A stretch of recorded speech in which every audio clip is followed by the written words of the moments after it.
Good morning everyone. आज सुबह सुबह मॉर्निंग वॉक करते हुए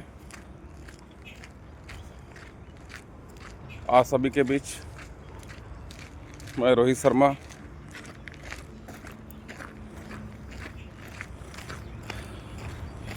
एक छोटी सी बात कहने के लिए आप सभी के बीच में आया।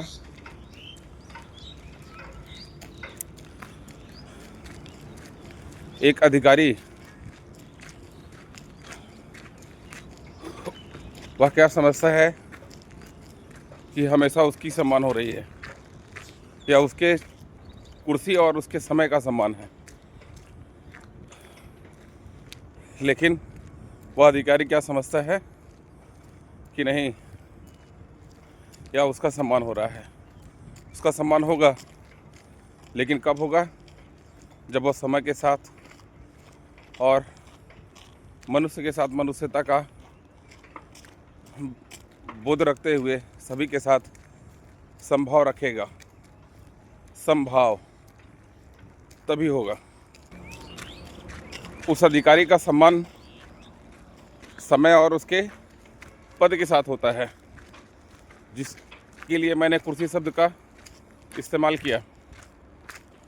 दोस्तों, एक बार वह अधिकारी और उसके साथ में उनका बच्चा दोनों मिलकर कार चलाते हुए रास्ते में जा रहे थे। जाते जाते अचानक थोड़ी देर आगे जाने के बाद में उन्हें एक हवलदार ने रास्ते पर रोक लिया। रोकने के बाद हवलदार ने उन्हें बोला, साहब आप लोग सीट बेल्ट नहीं लगाए हैं, सीट बेल्ट लगा लीजिए, नहीं तो फिर आपका चालान कटेगा। तुरंत ही साहब ने कहा कि आप ये कैसी बातें कह रहे हो, तुम्हारे जैसे कईयों आते जाते हैं, मैं सचिवालय में हूँ, तुम्हारे जैसे बहुत सारे आकर मेरे इर्द गिर्द लाइन में खड़े रहते हैं, कईयों का ट्रांसफ़र मैं करा देता हूँ, तुम्हारे जैसे लोगों का। साहब का इस टाइप का सोच था।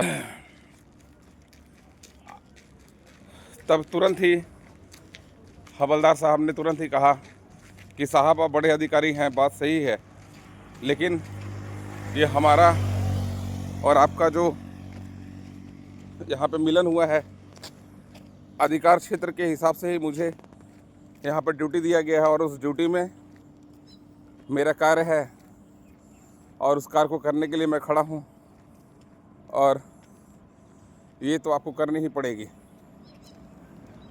यह सब उस साहब का जो बच्चा है बैठे बैठे देख रहा था कि साहब और हवलदार साहब में क्या हवलदार दोनों में क्या क्या बातें हो रही थी। यह देखते देखते ही दोनों में तर्क वितर्क बढ़ने लगा। तुरंत ही सचिवालय में कार्य करने वाले अधिकारी तुरंत ही समझ गए कि मेरे बच्चा मेरे पास में बैठा हुआ है, मुझे ज़्यादा बात ना करते हुए अब आगे बढ़ना चाहिए सीट बेल्ट लगाकर। उन्होंने तुरंत ही सीट बेल्ट लगाया और आगे बढ़ते हुए देखा, कुछ ही दूर आगे जाने के बाद देखा कि एक बूढ़ा व्यक्ति को कोई गाड़ी वगैरह ठोकर मारकर चली गई है। तब वहाँ पर एक व्यक्ति तुरंत ही खड़ा होकर इन्हें पुकारा, साहब कम से कम इन्हें आप कार से ही ले जाकर अस्पताल में ले जाकर यहाँ चिकित्सा कराया जाए, क्योंकि ये बुज़ुर्ग की जो है स्थिति बहुत ही ख़राब है, किसी ने इसे गाड़ी से टक्कर मार दी है। लेकिन वह तुरंत ही झूठ बोलते हुए साहब कि मेरे घर में मेरी माँ बीमार है या कुछ भी बहाना बनाकर वह निकलते बने। फिर उसके बाद क्या हुआ, तुरंत ही साहब आगे बढ़ गए गाड़ी लेकर, और उस दूसरे दिन अखबार में छपा हुआ था कि हवलदार साहब एक बुजुर्ग व्यक्ति को ले जाकर अस्पताल में चिकित्सा कराया, वो भी अपने कंधे पर ले जाकर।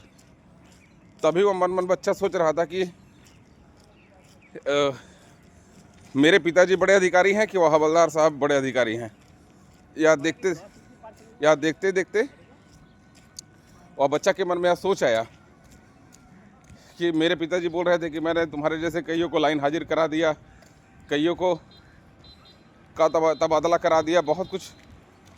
लेकिन हम लोगों को यही शिक्षा मिलता है कि हम लोग आप चाहे जो भी करें, आपस में मनुष्यता का बोध रखते हुए मनुष्य के प्रति जो व्यवहार है, हमेशा एक दूसरे का सहायता करना हम लोगों का परम धर्म है। और यह बात उस बच्चे के समझ में आ गई कि ये कहानी हमेशा समय और साथ में जो समय के साथ में चलता है वही बलवान होता है और वही बड़ा अधिकारी होता है। जो इंसान को ना समझे वह किसी काम के नहीं होता है। इस कहानी से क्या क्या शिक्षा मिलती है दोस्तों, आप सभी कमेंट करके बताएं। धन्यवाद।